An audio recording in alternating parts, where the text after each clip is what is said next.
আমি তোমাকে 10 লক্ষ টাকা দিব, 10 দিনের জন্য তুমি আমার বয়ফ্রেন্ড হয়ে যাও। আমি হব কিন্তু আমি তোমাকে বানাতে চাই। না। বুঝে নাও, 10 লক্ষ টাকা কিন্তু। ওদের দুজনকে করে নাও, আমাদের করে নাও না। তুমি হয়ে যাও না। আমার 20 লক্ষ টাকা চাই। এই নাও পুরো 20 লাখ টাকা।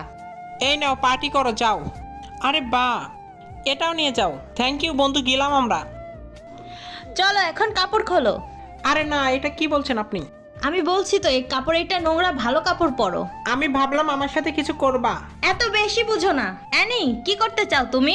এই ফকিন্নিকে কেন বিয়ে বানালে তুমি? প্রিয়া আমার বাসা থেকে বিয়ে ঠিক করেছে, কিন্তু আমি রাজি না। এর জন্য এই ফকিন্নিকে আমি বয়ফ্রেন্ড বানিয়েছি। ও আচ্ছা। পিয়া, আমি তোমাকে কালকে ডেকেছিলাম, তুমি আসো নাই কেন? চলো এখন আমার সাথে। আমি আসতে পারবো না। শালা, এটা আবার কে? আমি বলেছি আমার সাথে চলো, না হলে তোমার সাথে খারাপ কিছু। আরে না না। এখান থেকে চলে যাও, না হলে কিন্তু ভালো হবে না। আরে ইয়াশ বস, আপনি লাস্ট ওয়ার্নিং, বুঝে নাও। আরে না না, আমি চলে যাচ্ছি। পার্ট 2 এর জন্য